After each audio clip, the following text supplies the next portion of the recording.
nggak sih kalian merasa dirugikan saat membeli sesuatu? Misalnya timbangan nggak sesuai atau barang nggak sesuai sama yang dijanjikan. Ternyata dalam Islam hal itu sudah diatur dalam konsep keadilan timbangan atau al-mizan. Assalamualaikum warahmatullahi wabarakatuh. Halo semua, perkenalkan nama aku Saparina dengan NIM 256020604491 dari program Ekonomi Syariah Reguler 3 semester 2. Nah, dalam video kali ini saya akan membahas secara khusus tentang konsep keadilan timbangan atau al-mizan dalam Al-Quran dan hadis, serta bagaimana praktek dalam ekonomi modern masa kini. Kata al-mizan berarti timbangan, ukuran, atau keadilan. Dalam Islam, konsep ini tidak hanya tentang timbangan secara fisik, tetapi juga mencerminkan tentang keadilan, kejujuran, dan keseimbangan dalam seluruh aspek kehidupan, terutama dalam transaksi ekonomi. Konsep al-mizan dalam Al-Quran dan hadis merujuk pada timbangan atau keadilan yang memiliki dua makna utama, yaitu satu, prinsip keadilan atau keseimbangan secara kosmik di dunia, dan yang kedua, yaitu neraca penimbangan amal manusia di akhirat atau yang dimaksud dengan yaumul mizan. Mizan menekankan keadilan mutlak, modernisasi, dan tanggung jawab perbuatan. Dalam Quran Surah Al-Mutaffifin ayat 1-3 yang berbunyi Bismillahirrahmanirrahim, Wailul lil mutaffifin allazina ijahtalu 'alan nasi yastawfun wa ija kaluhum aw wajanuhum yukhsirun. Dalam Quran Surah Al-Mutaffifin ayat 1-3, Allah mengancam orang-orang yang curang dalam menimbang, yaitu mereka yang meminta haknya dipenuhi tetapi mengurangi hak orang lain. Ayat ini menunjukkan bahwa Islam melarang segala bentuk kecurangan dalam transaksi. Menurut kitab tafsir Ibnu Katsir, kecurangan dalam timbangan merupakan dosa besar karena termasuk perbuatan yang zalim, yang merugikan orang lain dan merusak kepercayaan dalam muamalah. Jika dikaitkan dengan praktek ekonomi modern, dapat dilihat dari transaksi jual beli, seperti beratnya yang tidak sesuai, manipulasi produk, kualitas produk, serta informasi yang tidak jujur. Dalam Quran Surah Ar-Rahman ayat 7-9 yang berbunyi Bismillahirrahmanirrahim, was-samaa'a rafa'aha wa wada'al mizan alla taghaw fil mizan wa aqimul wazna bil qisti wa la tukhsirul mizan. Quran Surah Ar-Rahman ayat 7-9 menegaskan bahwa Allah menciptakan alam semesta termasuk langit dengan prinsip keseimbangan atau mizan dengan keadilan yang sempurna.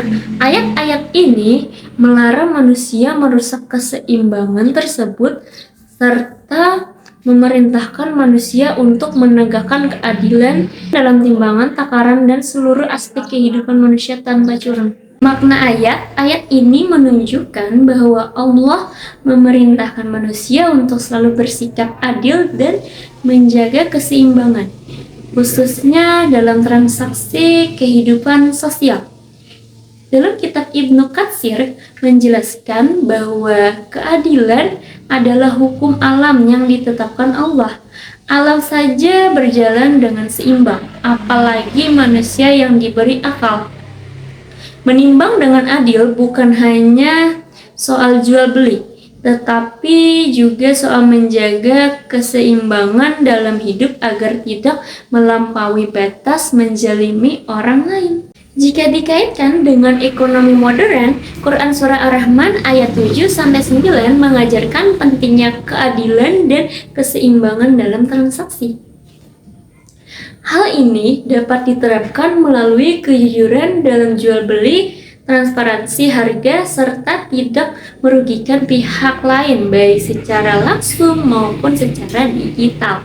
Adapun hadis pedagang jujur bersama Nabi dan syuhada yang berbunyi Bismillahirrahmanirrahim at-tajirus sadiqul amin ma'an nabiyina wassadiqina wasyasyuhada.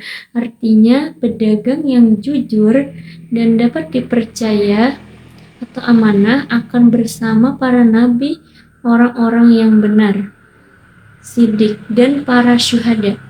Hadis riwayat At-Tirmizi nomor 1209, status hadisnya Hasan Sahih. Menurut dari kitab Ibnu Katsir menjelaskan kejujuran dan amanah mengangkat derajat pedagang setara golongan mulia. Berdagang jadi ibadah yang pahalanya besar. Siapa yang jujur, Allah tempatkan bersama orang-orang yang ia cintainya. Ada 3 prinsip yang berkaitan dengan ekonomi modern, yaitu 1. Membangun kepercayaan. Kejujuran menjadi aset terbesar dan kunci kesuksesan bisnis jangka panjang. 2. Transparansi, menjaga kualitas barang dan jasa sesuai janji, tidak menipu lewat iklan atau deskripsi produk. 2. Reputasi pedagang yang amanah akan dipercaya pelanggan dan mengedepankan rezeki yang berkah. Hadis yang kedua yaitu larangan penipuan yang berbunyi Bismillahirrahmanirrahim man ghasyashana falaisa minna. Artinya barang siapa yang menipu kami umat Islam maka dia bukanlah bagian dari kami. Hadis riwayat Muslim nomor 102, status hadisnya sahih. Menurut dari kitab tafsir Ibnu Katsir menjelaskan hal ini merupakan ancaman keras bagi penipu, dianggap keluar dari ajaran Islam. Segala bentuk kecurangan, baik itu mengurangi atau menyembunyikan cacat, hal itu dilarang total. Orang mukmin wajib jujur, tidak boleh mengkhianati kepercayaan. Adapun kaitannya dengan praktek ekonomi modern, yaitu dilarang menipu online. Tidak boleh mengirim barang beda dengan foto, apalagi memalsukan deskripsi produk atau melakukan fraud digital. Tidak menyembunyikan cacat, wajib jujur, menyampaikan kekurangan produk agar pembeli tidak dirugikan, menjaga amanah.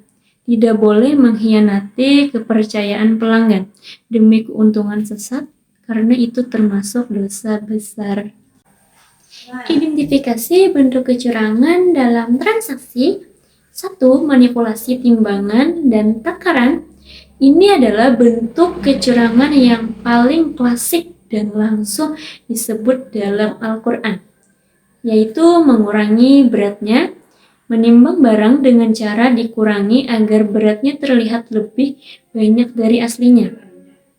Ada juga alat tidak standar, menggunakan timbangan atau sendok takar yang sudah dikodifikasi atau dicurangi sehingga ukurannya tidak pas. Lalu ada juga yang terakhir, trik fisik, menekan-nekan barang saat ditimbang agar terasa berat atau sebaliknya, mengangkat sedikit agar terlihat ringan sesaat menjual.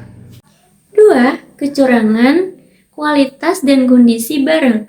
Melakukan penipuan pada kondisi barang agar terlihat bagus padahal aslinya tidak, yaitu menyembunyikan cacat, menjual barang yang rusak atau cacat ditutup-tutupi agar pembeli tidak tahu.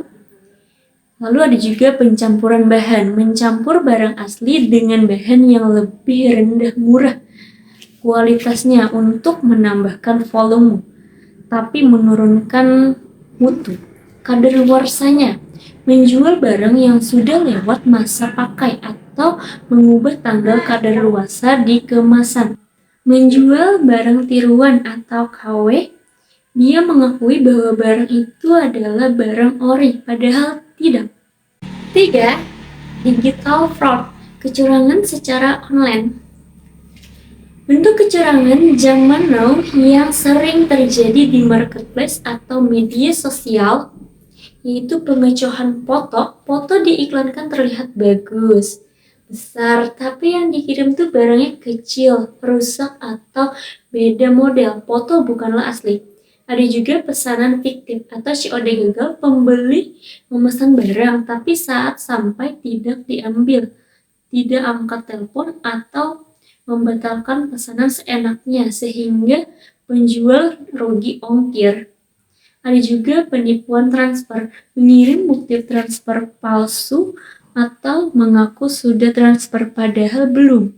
Ada juga yang terakhir, manipulasi data, mengubah harga diskon atau keterangan produk di aplikasi agar terlihat murah padahal aslinya ada biaya tersembunyi. Nah, itu sering banget terjadi.